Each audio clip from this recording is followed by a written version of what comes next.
na trhu pribúdajú tisícky alebo desiatky tisícky firiem. Všetkých vidíme na tých sociálnych sieťach, ale tiež to začína ten trh v podstate byť trošku presaturovaný. Tá značka ide oveľa ďalej ako len za nejaké vizuálne aspekty alebo vizuálne prvky. Veľa ľudí, teda, s ktorými spolupracujem alebo aj známych, tú otázku nemá rado, lebo je to naozaj ťažká otázka a treba sa nad tým zamyslieť. Aj my robíme chyby, každý robí tie chyby a je to súčasťou toho budovania nejakým spôsobom. Pustil si nejaký produkt, začal si ho predávať a nepredal sa. Že sa vieš nad tým naozaj kriticky zamyslieť. Momentálne sú teda nové trendy v marketingu, kedy značky cieľia na všetkých. Tak akým spôsobom je správne začať? Je dôležité pochopiť, že všetky značky, všetky firmy sú úspešné preto, lebo to robia dlho a konzistentne. Ak nefunguje matematika, je úplne jedno, aký dobrý brand robíš, tá matematika musí ísť ruka v ruke s tým brandom. Nikdy si nebudeš istý, či ten tvoj produkt ten trh príjme.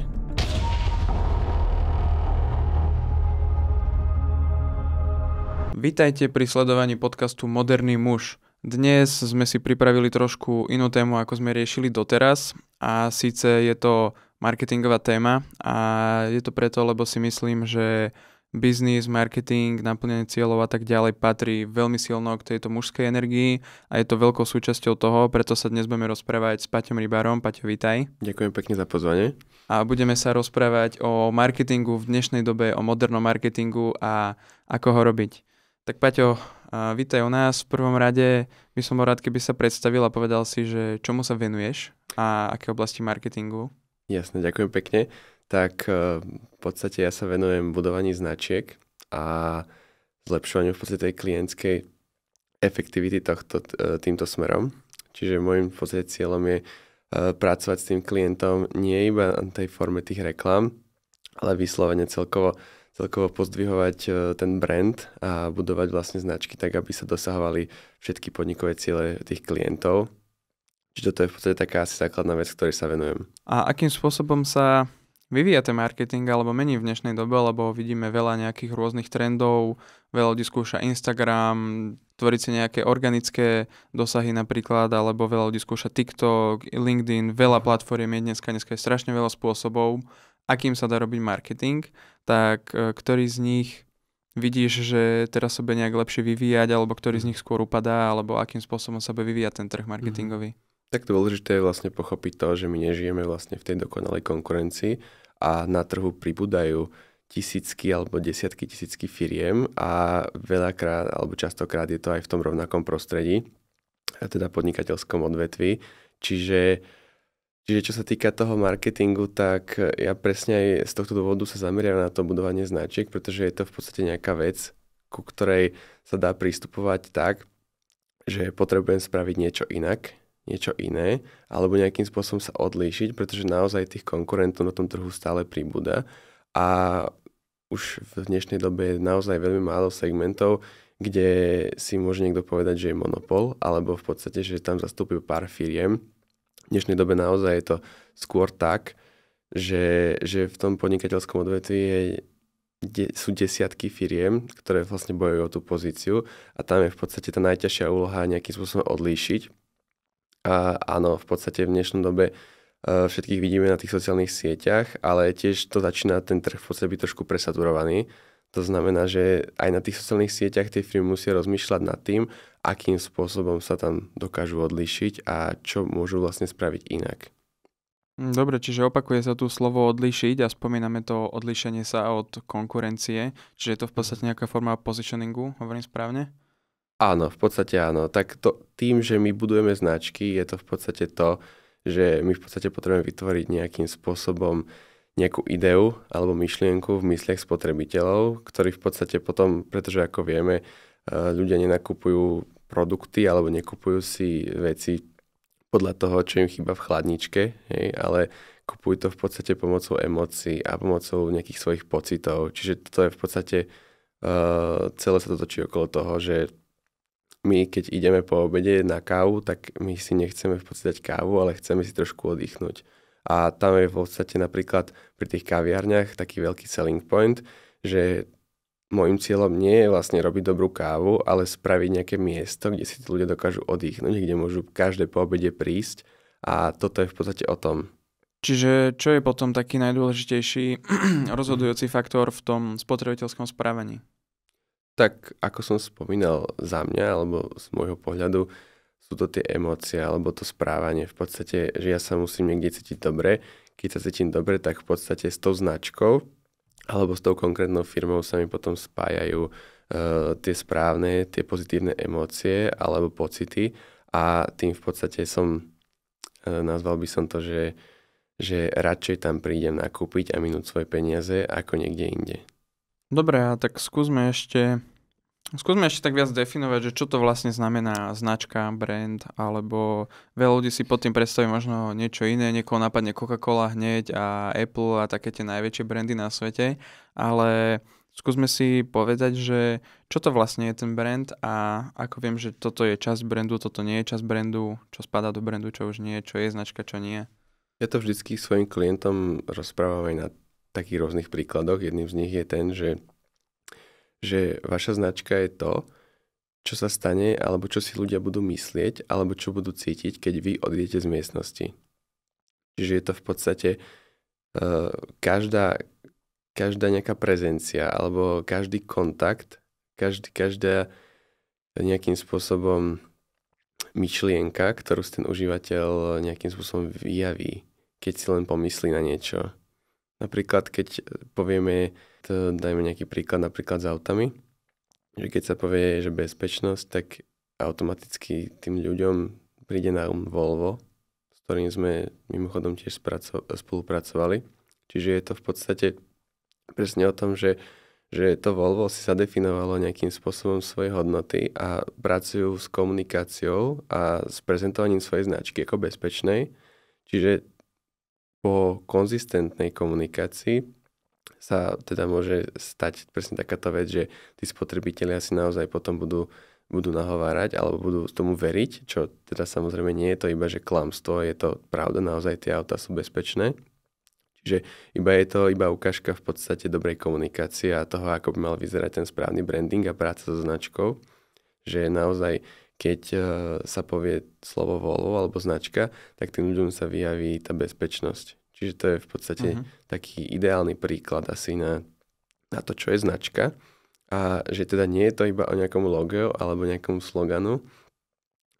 Je to naozaj také trošku viac komplexnejšie, čo teda veľa ľudí si myslí, že naozaj je to iba, že spravíme si vizuálnu identitu, máme to pekné a v konečnom dôsledku potom v podstate sa to nikam nepohne, pretože naozaj je tam tá vec alebo tá chyba, že tá značka ide oveľa ďalej ako len za nejaké vizuálne aspekty alebo vizuálne prvky. Je to naozaj v podstate skôr v tom marketingovom svete sa potrebujeme dostať do toho podvedomia tých ľudí a nie iba vlastne na ten povrch.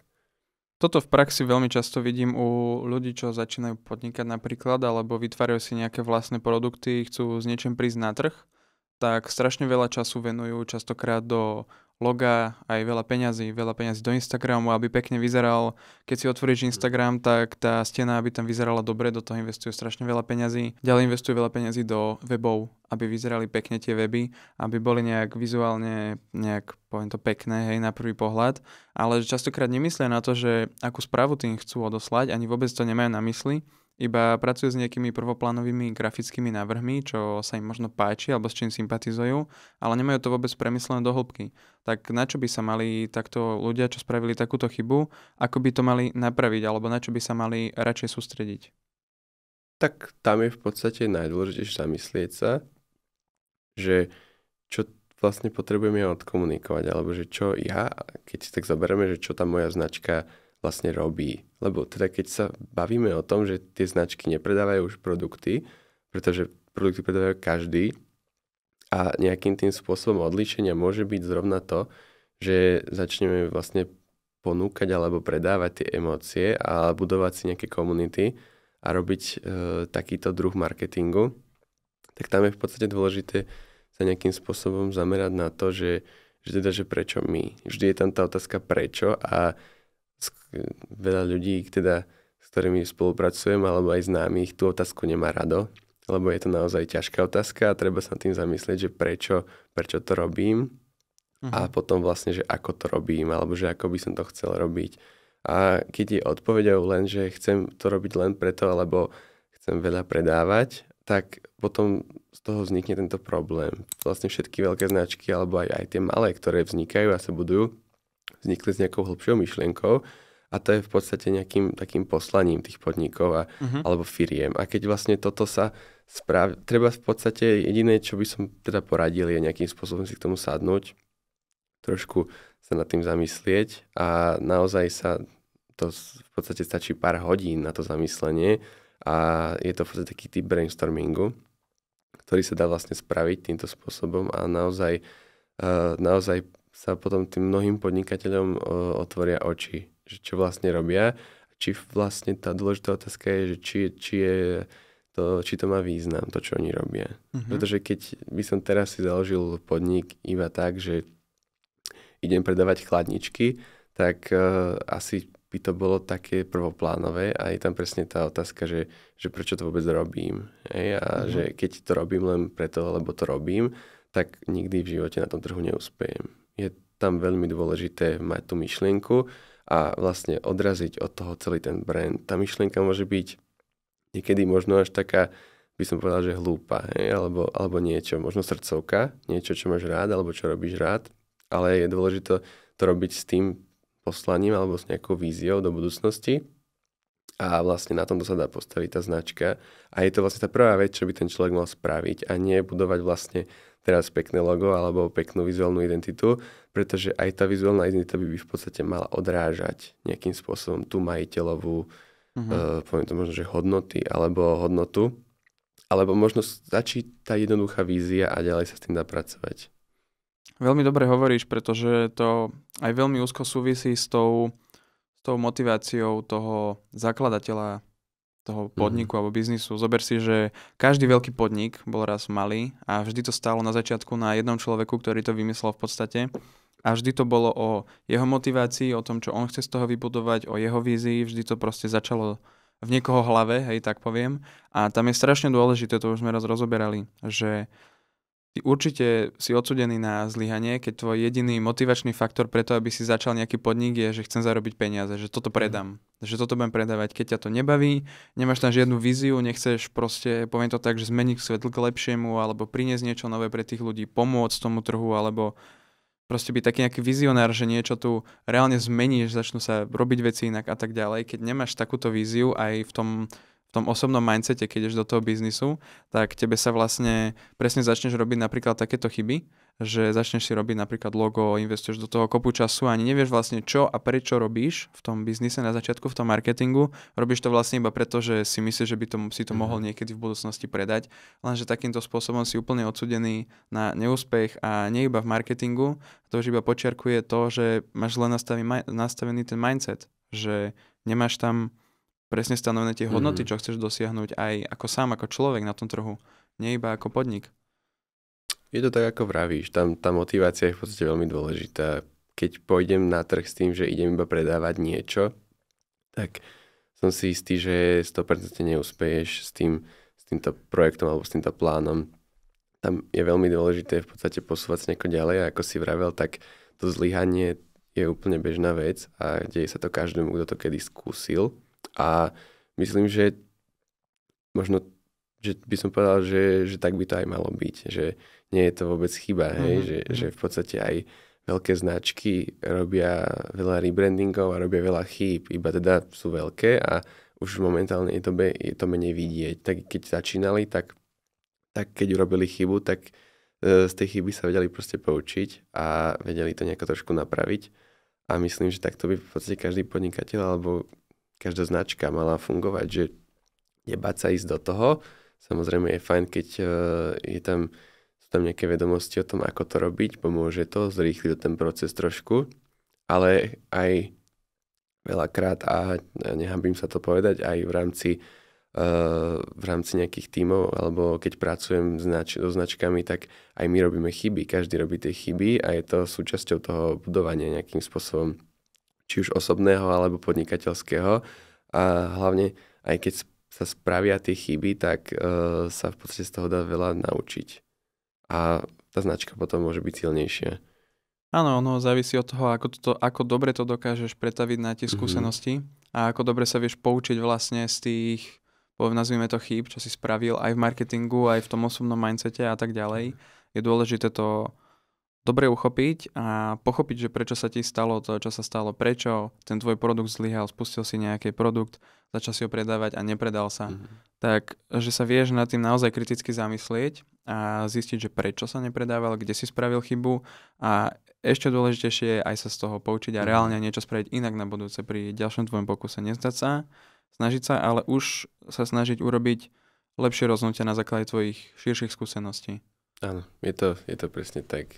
Súhlasím s tebou s týmto, ale zase dá sa v podstate tým malým chybám nejakým spôsobom aj predísť. Presne napríklad prvá vec, teda, ktorú by ten človek mal spraviť, je definovať si to trošku hlbšie, do takého hlbšieho pochopenia, že prečo to robím a ako by som to chcel robiť. Či je to potom reálne na tom trhu dosiahnuť, tak to v podstate ukáže ten čas. Mhm. Ale je dôležité ísť do toho podnikania s nejakou myšlienkou, pretože ten trh je naozaj plný a teda je voľný, že dá sa do neho vstúpiť, je to v podstate bezbariérové, teda nie v každom segmente, ale vo väčšine, že dá sa tam vstúpiť a je vlastne otázka, že ako to uchopiť ten podnikateľský koncept.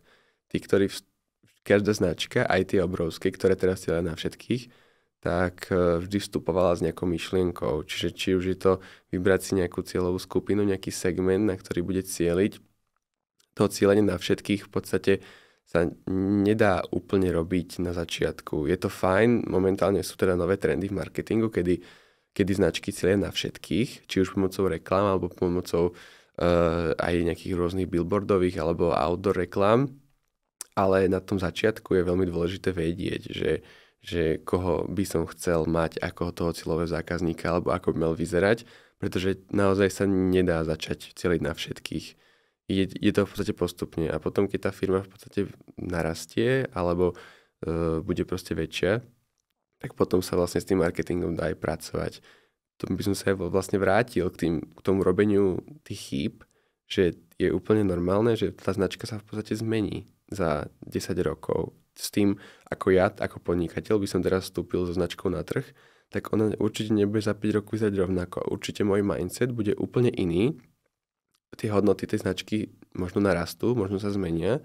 Takisto tá vízia bude úplne iná ako pred 5 rokmi. Takže Okay. je veľmi dôležité na tom tak chápať to v podstate, že tá značka sa bude meniť. Je to v podstate ako keby to bol ľudský organizmus. Ono sa to mení, vyvíja, rastie to a s tým, ako to rastie, tak s tým sa to trošku musí meniť.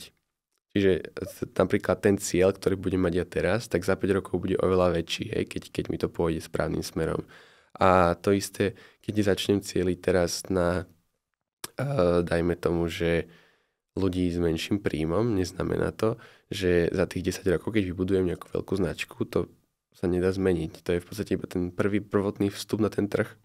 Mhm. A je dôležité v podstate nejak to uchopiť, nejak začať.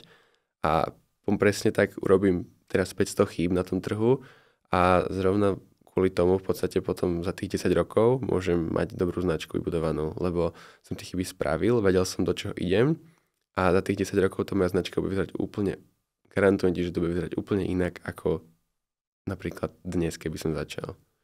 Ale dôležité povedať, že si sa poučil z tých chyb. Mhm. Že aj to je veľmi dôležitá časť, nie iba spraviť tie chyby a potom ich opakovať, ale aj sa z nich poučiť. Veľmi pekne hovoríš, určite máš pravdu, úplne s tým súhlasím, veď konec koncov to vidíme na sebe, že na začiatku je nejaká myšlienka a potom už postupom času aj tie hodnoty všetkého, čo robíš, tak už sa nejak vyvíjajú už viac a aj ty sa tak viac nájdeš v tom, čo ťa na tom viac láka, čo nie, potom aj do toho možno zakomponuješ aj tú odpoveď toho trhu, predsa len sa ti viacej páči robiť v tom segmente, ktorému sa viacej darí, čiže už tak nejak sa potom nájdeš nejakú strednú cestu v tom a už sa ti to opraví, čiže určite s týmto súhlasím, máš pravdu. Dobre, spomínal si na začiatku, že na začiatku toho podnikania je tam nejaká tá myšlienka, nejaké tie hodnoty, vízia a akým spôsobom, dajme si nejaký príklad, dajme si príklad nejakej značky, ako sa dá vybudovať. Povedzme, že by som chcel vyrábať nejakú ekologickú kozmetiku alebo niečo také. Proste malý biznis, že doma si vyrábam kozmetiku a predávam to na trhoch, na e-shope, k tomu sa dostaneme nejaké kanály predajné. Tak akým spôsobom je správne začať?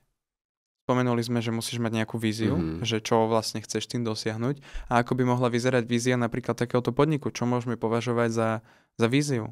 Že chcem všetkých umyť? Vyčistiť všetkých ľudí? Alebo čo môže byť také nejaké tvoje, že prečo to robíš? Jaké môžu byť motivácie v takomto podniku?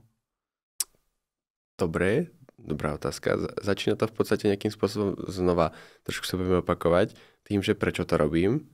Pretože keď viem, prečo to robím, tak tá vízia by mi mala byť trošku jednoduchšie nejakým spôsobom určiteľná. Dobre, tak povedzme, že to robím preto, lebo nedokážem v obchode nájsť dostatok kvalitnej kozmetiky. Príde mi kozmetika v drogerii moc toxická, chcem mať zdravšiu. V tom prípade ty si našiel v podstate tú nejakú medzeru na trhu, ktorú chceš vyplniť a v podstate tou tvojou víziou závisí to od každého. Tie vízie sú veľmi takto, že ja by som v podstate nemal, aj keď pracujem s klientmi, tak ja vždy nechávam ich, nech si to v podstate určia a ja to potom sformulujem, lebo je veľmi dôležité, aby tam zostala tá ich myšlienka a aby to náhodou nebolo niečo, čo ja vymyslím. Naozaj to je veľmi dôležité na tom. Ale v tomto prípade by som teda išiel do toho, že teda na trhu sa vyskytuje veľa lacnej kozmetiky, nekvalitnej a teda chceli by sme to ťahať viac tým ekologickým štýlom, aby to naozaj teda podporovalo životné prostredie. Čiže víziu môžeme v podstate vytvoriť, vždycky sa to robí tak, že začína sa takým tým, nazvem to, že prepínaním do budúcnosti. To znamená, že dáme tam to slovíčko, že sme a nejaký cieľ, ktorý chceme dosiahnuť. To znamená, že chceme byť, teraz si vymyslím v podstate, že najznámejšia značka ekologických výrobkov kozmetiky na trhu, tak je to v podstate nejaký základ pre brainstorming tej vízie. A tam sa ďalej môžeme od toho odraziť. Že chceme byť táto, alebo najobľúbenejšia, najznámejšia, chceme niečo dosiahnuť v tomto sektore a je to v podstate kľúč k tej vízii. Môžeme ju vlastne spraviť takto, týmto spôsobom. Ale zase je to v podstate iba nejaká myšlienka, zase možno tam budú nejaké iné faktory, ktoré ten podnikateľ, alebo ty, keby si tú značku založil, že by si išiel s tým nejakým spôsobom takto, že vízia môže byť aj, že chceš zabrániť tomu, aby vlastne sa ničila pokožka tými lacnými kozmetikami, a proste chceš tam priniesť viac tej ekológie do toho. Čiže je tam naozaj veľa možností, ako to uchopiť a dôležité je vlastne, že s tou možnosťou, ktorou ty pôjdeš von, tak tej sa chvíľu treba držať. Pomocou tej vízie v podstate tá vízia potom reflektuje na to poslanie. To poslanie je vlastne to, prečo to tak celkovo robíš. Že prečo to robíš a nezarábaš pri tom peniaze. Čiže to je to dôležité vlastne pochopiť, že keď vlastne vysvetlíš, že prečo to robíš aj napriek tomu, že zarábaš peniaze, lebo to je samozrejme účelom každého podnikania je zarobiť peniaze. Ale dôležité je vedieť, že niečo pomimo toho. Čiže... Áno, že že robil by si to, aj keby si nezarobil peniaze. To je to poslanie, hej? Čo definuje to poslanie. Že prečo by si to robil, aj keby si to nemá žiadne peniaze. Alebo sa to dá vlastne ešte tak, že čo robím okrem toho, že zarábam peniaze. Okay. Že, lebo zarábať peniaze nestačí, lebo teda nikto ich nezarobí len tak, lebo chce zarábať peniaze. Je tam vždy tá hlbšia myšlienka za tými značkami. Čiže je to zrovna to je to poslanie. Ale ono to veľmi reflektuje a održa tú víziu. A potom by to vlastne malo održať aj tie hodnoty, čo je vlastne taký ten základný pilier každej značky a na čom vlastne každá značka stojí. Čiže to sú zrovna tie hodnoty. Čiže to zase každý podnik definuje a mal by sa tom vlastne držať. Je to kľúčové v podstate pri tom budovaní a vlastne z týchto základných vecí potom vieme nejakým spôsobom odvíjať ten branding. Dobre, takže povedzme, že máš stanovené tieto základné veci, nejakú tvoju víziu, misiu a tak ďalej a hodnoty. A čo môžeš potom spraviť ďalej? Dobre, mám stanovené, že chcem zabrániť, dajme tomu, tej škodlivej lacnej kozmetike, aby zachrániť ľudí proste od toho. Že toto je môj cieľ a preto to chcem robiť. A ako môžem napríklad ďalej pokračovať? No tak to je v podstate ten priestor na to už robiť možno konkrétne niektoré tie veci. Že to je vlastne to, čo tí podnikatelia, alebo veľa z nich robí zle, že oni začnú a nemajú vlastne to nejakým spôsobom utvrdené alebo spísané a nevedia vlastne, čo konkrétne idú robiť. Keď už mám stanovené tieto veci, tak v praxi je bežné, že v tomto vlastne prípade alebo v tomto bode sa začínajú robiť tie veci. Hej, môžem si spraviť nejakým spôsobom to logo k tomu. Hej, môžem začať pracovať na vizuálnej identite, môžem začať robiť na webe. Všetky treba vlastne nejakým spôsobom rozmýšľať nad tým, že toto, čo sme si teraz povedali, je vlastne nejakým spôsobom nejaký základ komunikačného plánu a vlastne to logo, ten web, ten font, všetko vlastne, celá vizuálna identita, ktorú si navrhneš, by mala, keď sa na to pozriem, tak by mala vlastne odrážať tie veci, ktoré sme si zadefinovali teraz. A podľa čoho to viem zistiť? Že pozriem sa napríklad na logo, ktoré som si vytvoril alebo dal vytvoriť, dneska už aj neviem, s umelou inteligenciou, hoci ak som si vytvoril, pozriem sa na to, tak ako si viem byť istý, že toto reprezentujete moje hodnoty? Tak hlavne sa na to netreba pozerať ako na logo, lebo keď sa pozriem teraz na logo, tak nič neuvidím. To je isté, keď som sa pozrel na logo Coca-Coly alebo Kofoly, tak som tiež vlastne vtedy nič nevidel na začiatku. Treba sa na to pozerať ako nejaký celok v podstate, že keď je tá vizuálna identita hotová, či už si to dá ten podnikateľ spraví sám, alebo dá to spraviť nejakej agentúre alebo nejakomu jednotlivcovi, je dôležité, aby mi z toho sršala v podstate tá jeho myšlienka. Že to asi by som na začiatku sa nepozeráme na tie veci ako po jednom, ale celkovo, rovno kľudne potom už keď sa vymyslia nejaké slogany, to sa vlastne tiež robí, nejaké brand claimy sa robia. Je to v podstate na nejaké utvrdenie toho presne, lebo keď, presne ako vravíš, keď vlastne dáš dokopy 4 farby a nejaký logotyp, tak mi to nič nepovie. Ale dokopy vlastne by mi to malo dávať nejaký širší zmysel.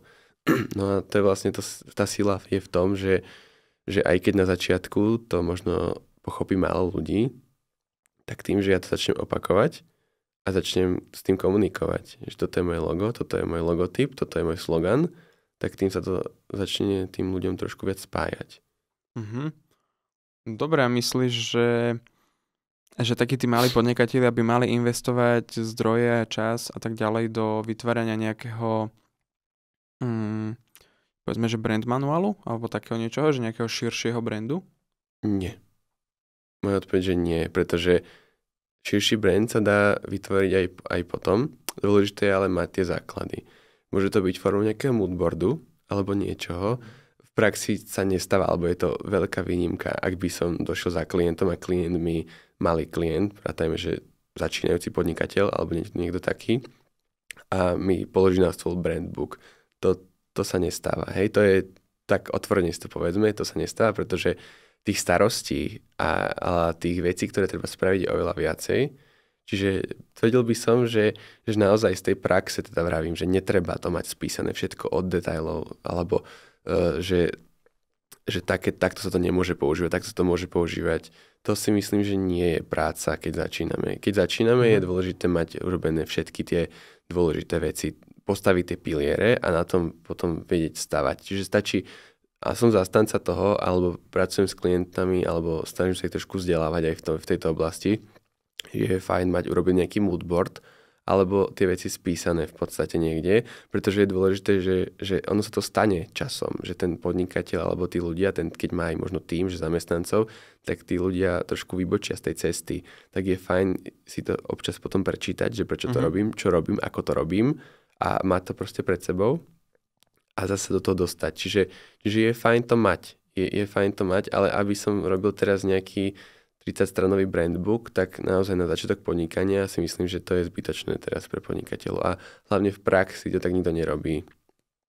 Je iné, keď si niekto možno v podstate dá svoj projekt v marketingovej agentúre, tak tá im to spraví na začiatku. Iba teraz sa bavíme o tých podnikateľoch, ktorí v podstate tu budujú tú značku v podstate tak svojpomocne, alebo pomocou nejakého freelancera, part-timeistu. Čiže myslím, že ten brandbook je fajn budovať, až keď v podstate sa tie veci rozbehnú.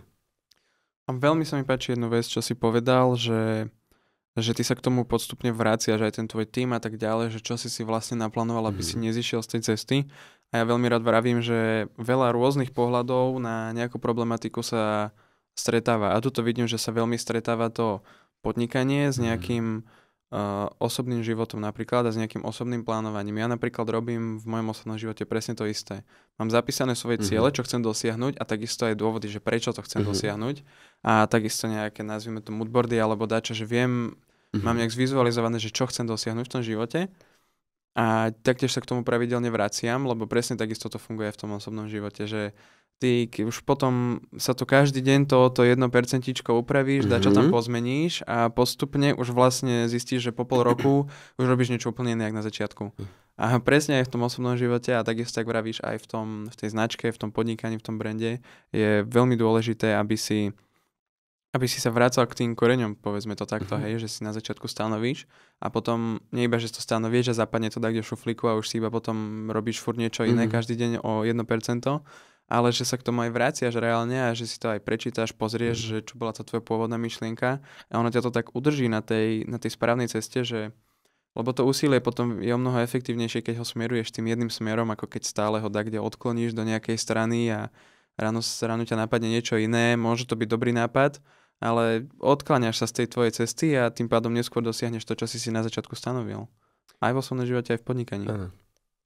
Ako som pravil, že je normálne, alebo je veľmi bežné, že tie veci sa menia priebehom toho času, ale mať to niekde spísané a vedieť, prečo som začal a keď ma napadne nejaká možno novinka, možno nejaké zlepšenie, tak ja si vtedy prečítam tie veci a vtedy sa viem sústrediť na toľko, aby som si povedal, že či tá novinka, to zlepšenie je naozaj to zlepšenie, alebo je to iba nejaký odklon.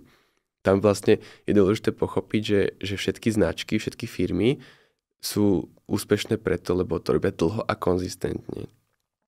To znamená, že vždycky teda sa treba spýtať sám seba, že či je to tá správna cesta zmeniť to.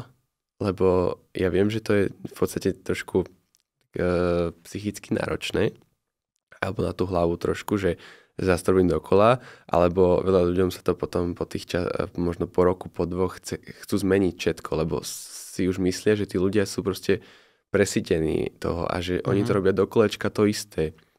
Ale pravda zväčša je taká, že zrovna vtedy treba iba pokračovať v tom robení toho. Samozrejme, ja som zástanca rôznych vylepšení, a možno zmeny trošku kreatívy, sloganov, ale všetko, aby sa to držalo v tom pôvodnom koncepte a takto vlastne sa dá budovať tá dlhodobo udržateľná značka, že snažím sa vybudovať niečo veľké.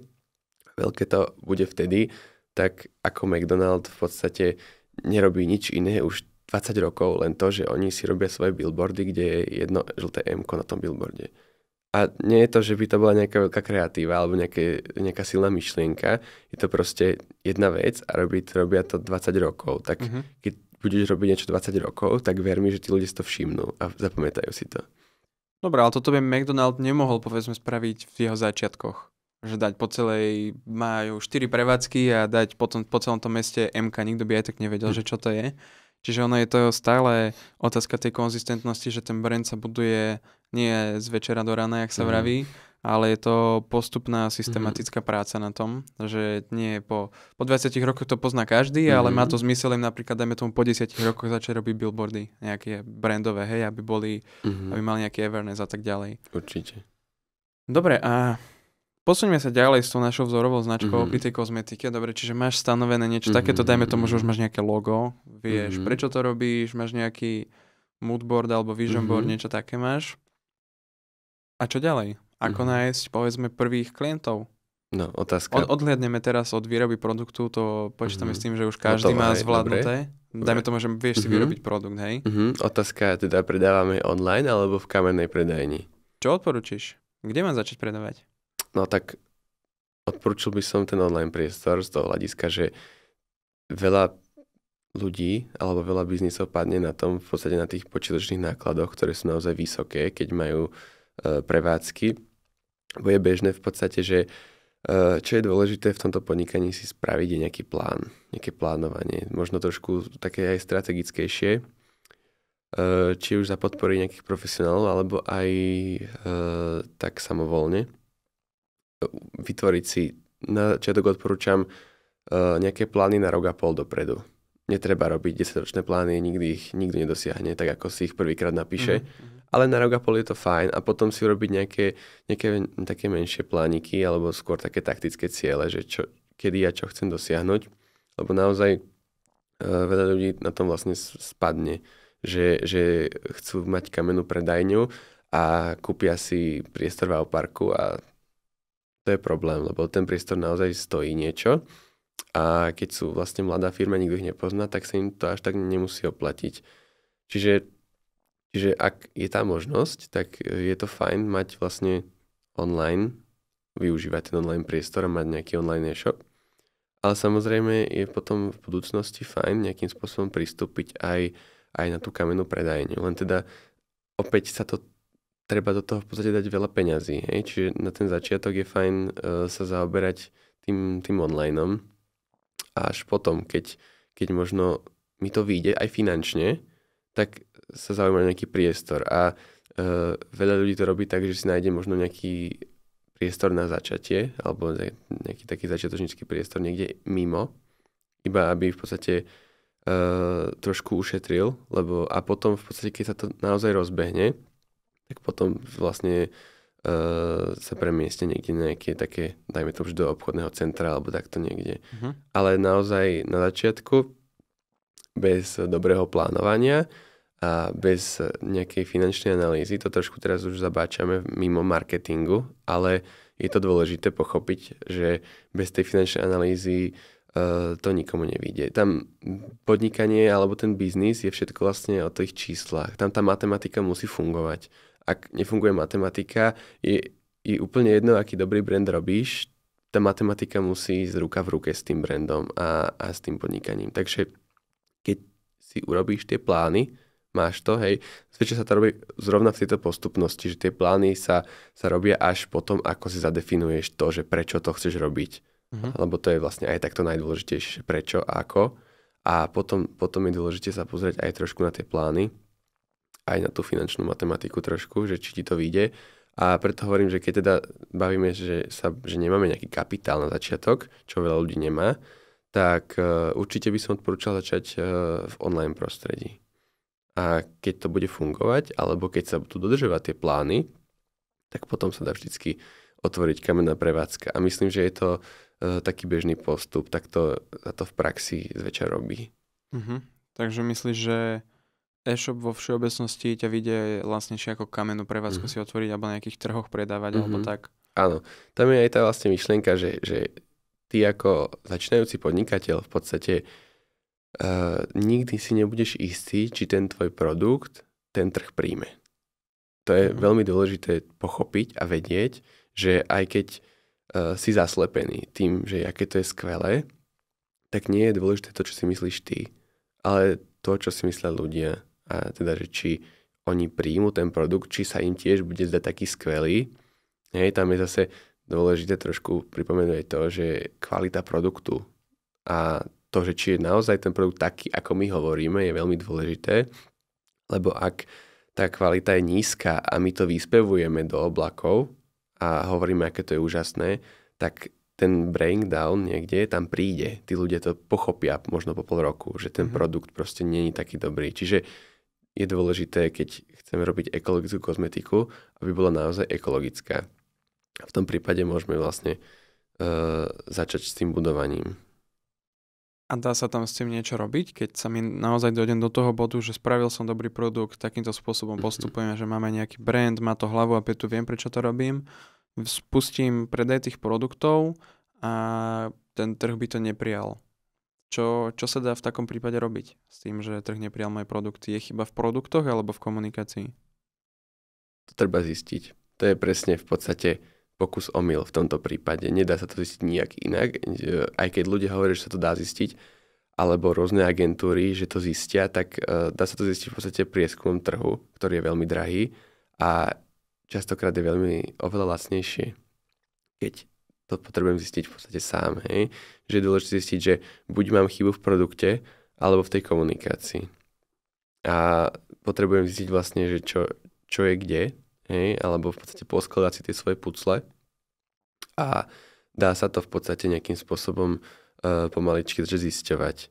Keď máš dobrý produkt, tak myslím, že sa komunikácia dá upraviť veľmi rýchlo a nemyslím si, že by bol problém, aby ten trh to potom neprijal.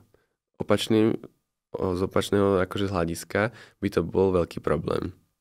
Takže tam si myslím, treba rátať tak, že v podstate sme v modernej dobe a ľudia kupujú všetko. To znamená, že je tu nárast podnikateľov, pretože naozaj ten trh to vlastne ustojí a ľudia chcú kupovať.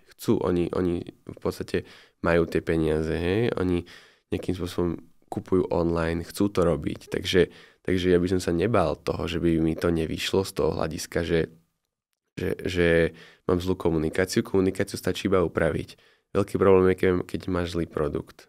Takže ako náhle máš dobrý produkt a stojíš si za tým, dôležité, aby si majiteľ stál za tým produktom, aby sa nebal v podstate možno vystúpiť že pred kolegami, že áno, toto je môj produkt, stojím si za tým, tak som 100% presvedčený, že on ho začne predávať. A akým spôsobom, povedzme, že nestane sa nám takýto pesimistický scenár, akým spôsobom si nájsť takých tých úplne prvých klientov. Povedzme, že mám e-shop, dám si spraviť e-shop, alebo spravím si dneska už zase cez umelú inteligenciu. Ešte som nikoho v praxi nevidel si spraviť e-shop. Takže hovorí sa o tom, že vraj sa to dá, ale ja ešte nepoznám nikoho, kto by to reálne spravil na funkčný e-shop. Povedzme, že máš nejaký e-shop vytvorený a máš tam náhodené produkty, nejaký brand, niečo. Samo sa to predávať nezačne, dokým to nikto neuvidí. Hej, čiže darmo máš stanovený nejaký moodboard. Čo sú tvoje následné kroky na to, aby si to začal vôbec predávať? Aby došlo k tým prvým, 10 predajom, dajme tomu. Tak okrem toho teda treba robiť nejaký marketing pomimo.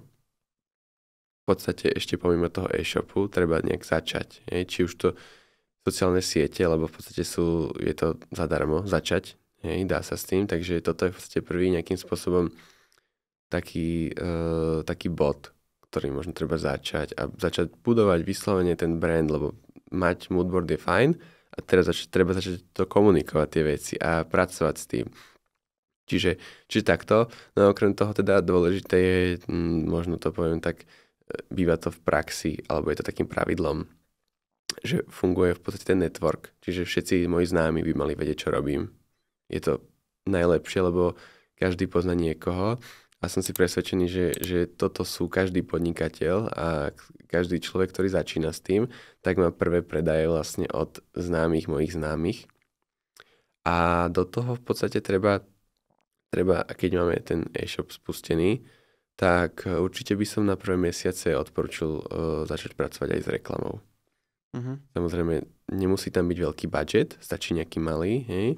Povedzme, dajme tomu, že 4 € na deň, na úvodný mesiac a myslím, že keď sa vlastne spracuje tá reklama a vytvorí sa nejakým inovatívnym spôsobom, nie iba nejaký predajný príspevok, tak sa to vráti. Toto je v podstate taký ten základ, ako sa dá začať pracovať s e-shopom vyslovene.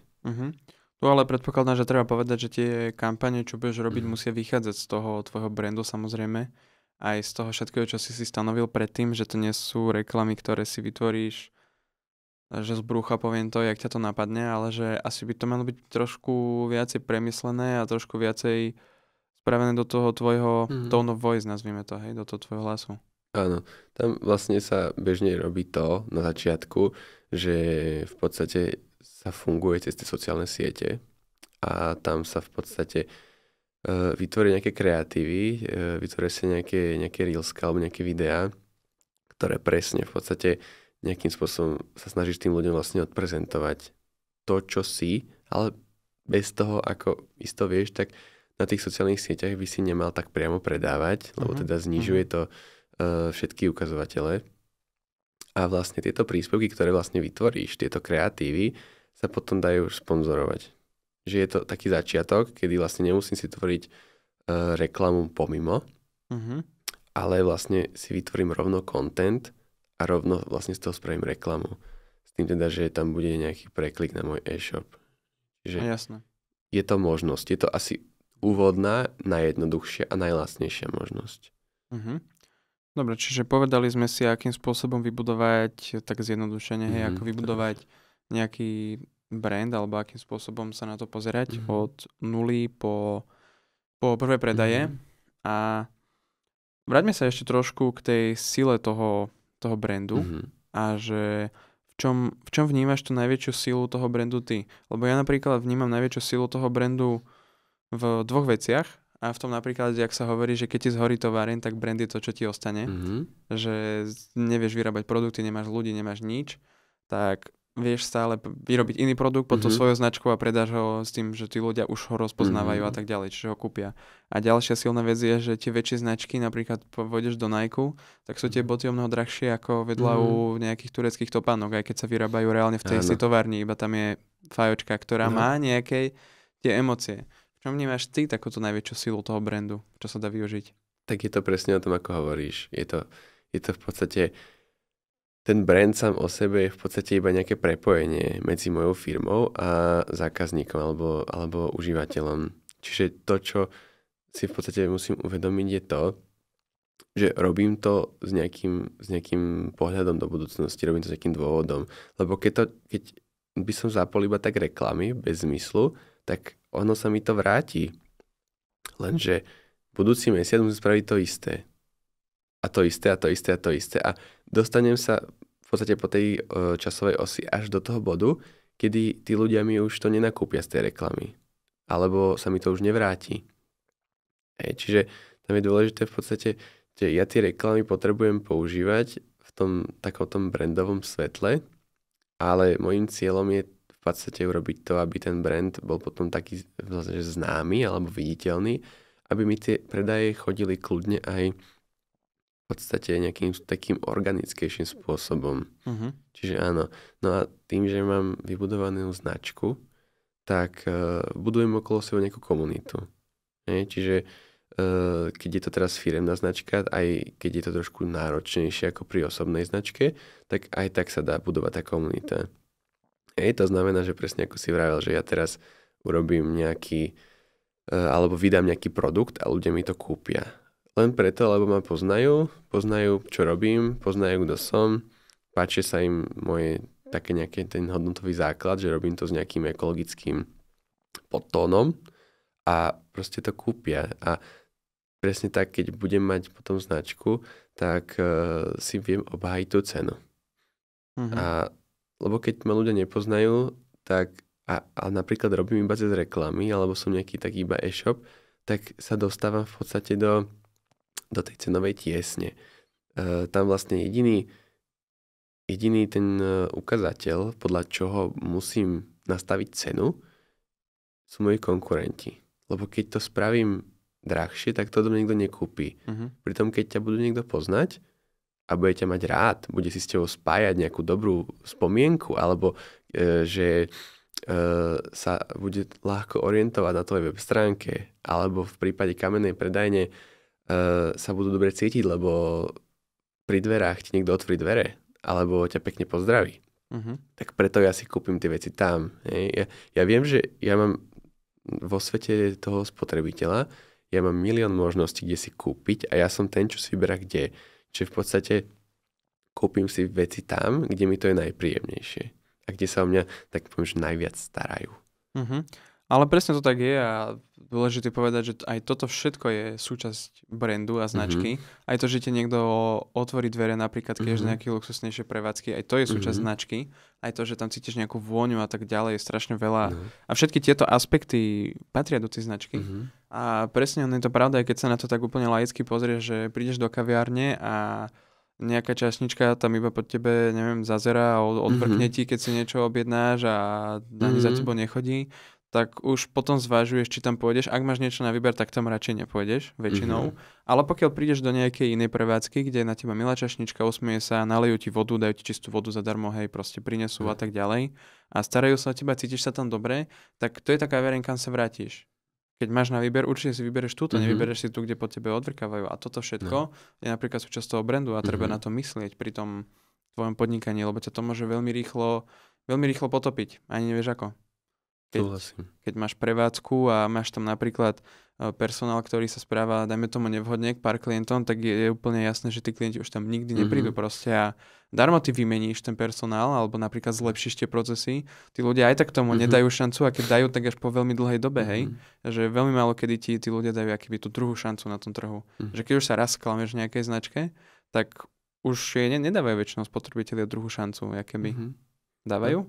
Nie. Málo kedy.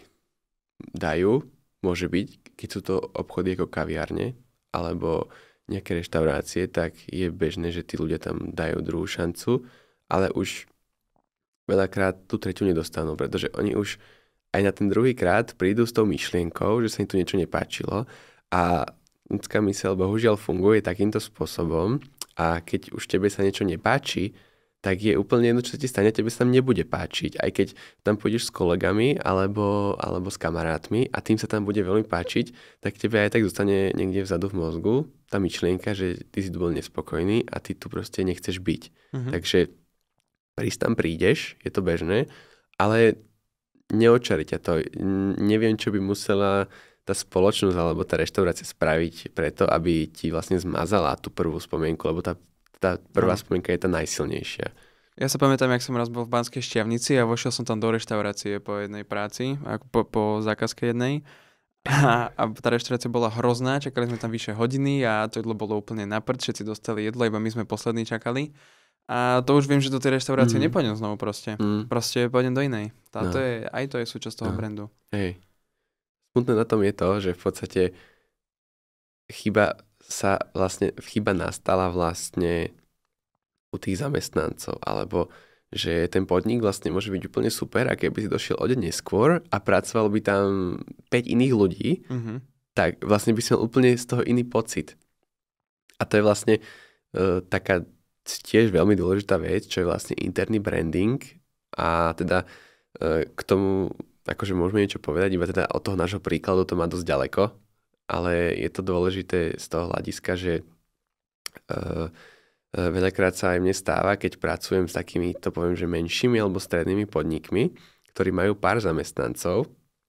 Veľký problém je to, že iba ten majiteľ vie tie svoje zásady, alebo on si to vlastne nechá pre seba a ja sa spýtam potom, teda takú logickú otázku ma to tak napadne, že prečo táto zamestnankyňa si myslí o tejto vašej firme toto. A ona je tým presvedčená, lebo ona v tom prostredí pracuje, lebo jej nikto nič nepovedal. Že dôležité je aj to, že keď si majiteľ podniku stanoví tie veci, ktoré treba a hodnoty, misie, nejaké, do budúcna nejaké plány, tak je veľmi dôležité mať ten interný branding nastavený tak, aby všetci moji zamestnanci, alebo všetci, aj keď to je možno nejaký part-timeista, tak je veľmi kľúčové, aby on vedel, čo ja robím a ako to robím. Lebo verte či nie, tak tí zamestnanci sú najväčšími ambasádormi tej značky. Sú vlastne prvý kontakt a oni majú milión známych, ktorým keď prídem domov z práce, tak ja nejak porozprávam nejaký príbeh, nejaký storytelling to je. Hej? A či dobrý, či zlý, to je teraz jedno. Dôležité, že ja mám nejaký pohľad na to. A ja ako keď som zamestnávateľ a tým mojim zamestnancom porozprávam, ako čo robím, tak oni to tak porozprávajú doma. Čiže tam vlastne to je ten základ, keď teda mám tých zamestnancov alebo niekoho, kto so mnou pracuje, sú to naozaj tí prví ľudia, ktorí vlastne mi robia to meno, to PR, to niečo na trhu, ktorí komunikujú s okolím. Čiže je to vlastne možno by som tomu dal takú váhu ako do tých reklám, hej? Že je to v podstate úplne rovnaké, lebo tými reklamami pôsobím na ľudí z toho externého prostredia, ale tým interným brandingom viem zachytiť tých ľudí, ktorých mám. A častokrát sú to práve oni, ktorí sú to tí moji zákazníci. Čiže takisto je dôležité aj šíriť a komunikovať ten brand dovon, tak takisto je to dôležité šíriť aj donútra v rámci tej firmy. a takisto zazdieľať s tými ľuďmi tie tvoje pôvodné vízie, čo sme sa rozprávali, že na začiatku treba stanoviť, tak aj tieto vízie s nimi zdieľať, aby vedeli, čo tu spolu robíme, lebo oni možno podajú aj lepší výkon za seba, keď ich namotivuješ k tomu a tak ďalej. A to už vôbec nehovoríme o tom, čo si spomínal, že tí externí klienti, ľudia zvonku na to reagujú. Áno. Ešte pozitívne. Tam treba spomenúť, že netreba tým zamestnancom rozprávať o nejakých finančných plánoch alebo nejakých plánoch nejak do budúcna, hej. Ale je dôležité im povedať, že kto sme a čo robíme a vlastne, že prečo by to mali robiť. Tam vlastne je to aj dôležité, veľakrát, keď sa vlastne hajrujú noví ľudia, tak sa vyberá do toho tak, alebo pracujeme s tým tak, aby sa ten človek ku mne hodil. Že nechcem len niekoho proste, kto mi bude robiť za lacno, ale chcem niekoho, kto proste má podobné nastavenie mysli a kto bude súhlasiť s tými hodnotami, ktoré tá moja spoločnosť zastáva. A kedy by si povedal, že sa oplatí pre tvoj brand si to robiť sám, všetky tieto veci, a kedy sa oplatí vyhľadať nejakého odborníka na to, nech ti s tým pomôže, nech to máš nastavené dobre a tak ďalej? Tak ten základ je dôležité, aby si každý človek spravil sám. Mám aj klientov, ktorí za mnou prišli vlastne úplne na to, že z papiera, že ešte nemajú nič pripravené, ale myslím si, že v tomto prípade je dôležité, aby ten človek mal už nejakú myšlienku. Častokrát už má hotové nejaké tie veci a ľudia sa mi ozývajú hlavne v tých prípadoch, kedy v podstate s tým začali. Možno si aj postavili nejaký web, nejakú identitu, ale im to v podstate tam zhaslo, alebo nefunguje im to presne na tom, že nemajú to zadefinované tak správne. Čiže podľa toho postupu, ako som vravel, tak ideálne je nejakým spôsobom začať, zadefinovať si tie všetky kľúčové veci a kľudne aj začať stavať tie veci. Len veľakrát, alebo tí ľudia, alebo podnikatelia niekedy na to nemajú čas, niekedy nevedia, naozaj pracovať s takýmito marketingovými vecami nie je úplne jednoduché. Čiže v tomto prípade potom by som v podstate navrhoval niekoho kontaktovať na to. Môže to byť možno nejaký part-timeista, môže to byť freelancer, môže to byť agentúra, závisí samozrejme od toho, ako sú tí ľudia nastavení. Nie každý má rád agentúry, nie každý má rád freelancerov, čiže takto by som to asi nejakým spôsobom shrnul, že je dobré, alebo na rovinu poviem, aj keď robím túto prácu marketingovú, že neoplatí sa ti zavolať konzultanta, pokiaľ si tie veci vlastne nejak neutvrdím sám. Keď to bude mať v hlave usporiadané, potom môžeš zavolať nejakú konzultáciu, môžeme vybehnúť na kávu a môžeme prekonzultovať, že ako ďalej postupovať s týmito tvojimi myšlienkami. Ale je veľmi dôležité, aby tie myšlienky boli tvoje. Rozumiem. A je ešte nejaká stručná, jedna rýchla rada, čo robiť vo všeobecnosti, čo by si poradil takým malým podnikateľom? Budujte si tie značky, pracujte s nimi, aj keď na to možno nemáte teraz čas, kapacitu, dajte tomu 1-2 hodinky denne. Ten brand je naozaj dôležitý a keď s tým začnete teraz, tak ušetrite v budúcnosti. Super, veľmi pekne ďakujem, že si prijal pozvanie do podcastu a že si nám tu trošku vysvetlil, ako pracovať s tým marketingom a brandom. Dúfam, že sa vám táto epizóda páčila a ak máte nejaké otázky, tak kľudne napíšte do komentáru a s Paťom vám na nich kľudne odpovieme a ďakujem pekne za sledovanie. Majte sa pekne. Majte sa.